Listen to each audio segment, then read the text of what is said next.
Yung weirdo na congressman ng Dasmariñas, bata pang congressman, 26 years old lang yata yon, si Kiko Barsaga. Yung hindi natin alam kung anong drama, parang sira ulo kanina. Ha? Nakikita niya na nagmi-meeting doon sa loob ng opisina ni Martin Romualdez. Nandun din siya sa pinto sa labas. Siyempre hindi naman siya papasukin.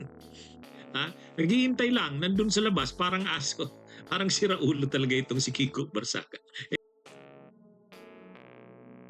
Ito namang si Congressman Barsaga, itong Kiko Barsaga, bata pang congressman ito, no, nakukuha niya ngayon yung limelight, kasi sikat na sikat siya, kaya lang sumisikat siya ngayon sa kawirduhan. Tapos kanina, habang nagka-caucus doon sa opisina ni Martin Romualdez, nandun yung mga leaders kasi pag-uusapan na nga yung pagpapalit ng liderato.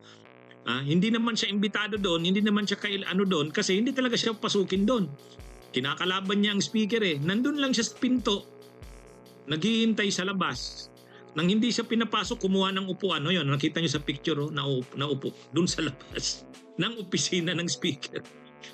Dapat daw papasukin siya kasi rin daw siya, magkukontribute daw ng ideya niya tungkol sa pagpili ng speaker ng Kamara. Talagang weirdo rin, parang siraulo rin tong si Barsaga.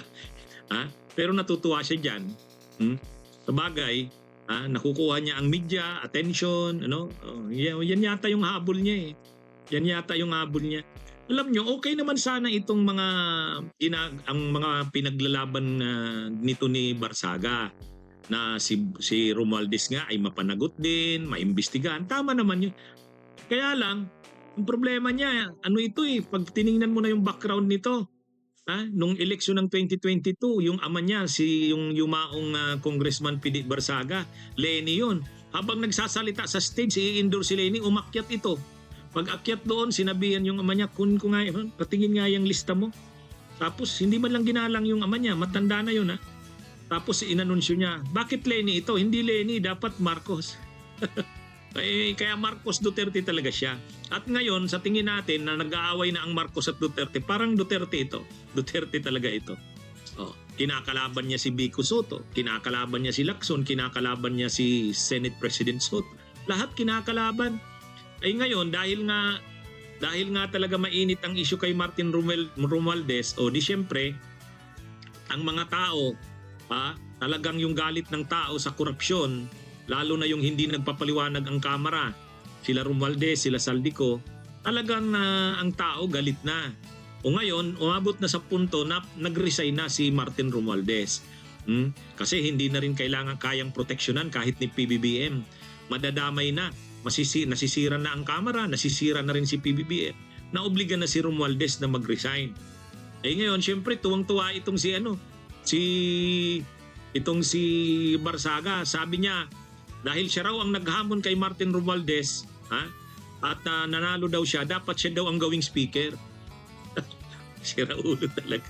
Tapos alam niya na nandun yung mga leaders ng Kamara ng iba-ibang political parties nagmi-meeting sa loob ng opisina ni Martin Romualdez.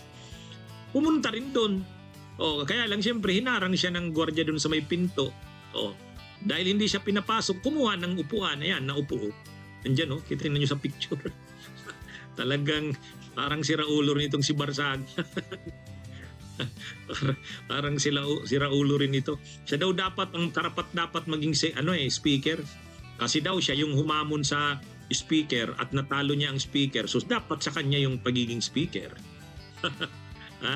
Okay sana ang kabataan, Okay sana yung palaban ka bilang kabataan. Kaya lang, ito naman ang kabataan na palaban na weirdo naman. Parang siraulo Pero sabi niya, hindi naman daw siya siraulo. Hindi raw totoo yan. Maayos daw siya, matino daw siya. Ewan natin dito kay Kiko Barsaga. Pero yan, kiniklaim niya na sa kanyang tagumpay daw yung nangyari na yan, na nag-resign si Martin Romualdez. Tuwang-tuwa siya. Para siyang nanalo sa loto. Kiniklaim niya yung kredito na kanya yun. Anyway, abangan natin ang susunod na kabanata. Meron ka daw bang mental health issue? Bakit medyo nawiwirdohan sila sa Okay. Well, yes, I'm a very eccentric person. But firstly, speaking of mental health, I also read a lot about those because it's a very common issue amongst our youth right now. Speaking of mental health, first and foremost, it's not something that you should assume in other people. Para siyang kung nakita mo na posibleng may mental health issue ang isang tao, it's a sensitive topic and it's something that you should wait for them to say. Like, you're a member of the LGBTQ plus community, Yes. right? If people are asking you, oy, bakla ka ba? Or parang bakla ka, mga gano, you act gay, ganon. Or you act bi, mga ganon. I will Diba, tell them, that's- yes, I am gay. Oh, but that's not for them to say, diba? That's for you to say. You're the one who's going to tell them what your sexual stance is or what you identify as. It is a sensitive issue and it is one that people should not just be saying randomly. And this is also applicable to mental health. It's not something that you would just assume, oy, that yung tao na yan, medyo weird siya, abnormal yan, or may mental health issue yan. No, you just try to be kind to them, wait for them to say it to you, or get close to them. Once you're comfortable with them, you ask them yourself. Hindi yung sa mga random comments na, oy, no, yan. That's strong. And secondly, no, I don't believe I have any mental health issue. Okay. Well, I hope I don't. Hindi kasi syempre, obviously, It's hard to assume. you cannot please everybody. Kasi syempre may mga nababasang positive sa'yo na gusto nila yung pakikipagbardagulan mo.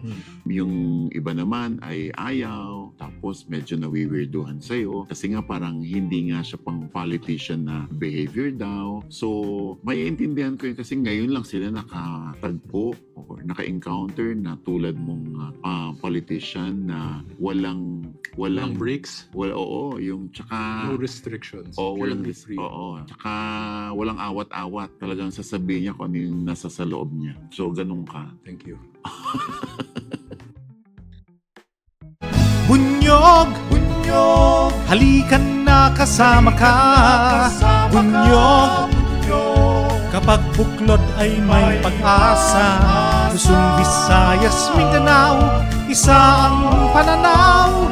Sa bagong Pilipinas ang bunyog isisigaw. Bunyog.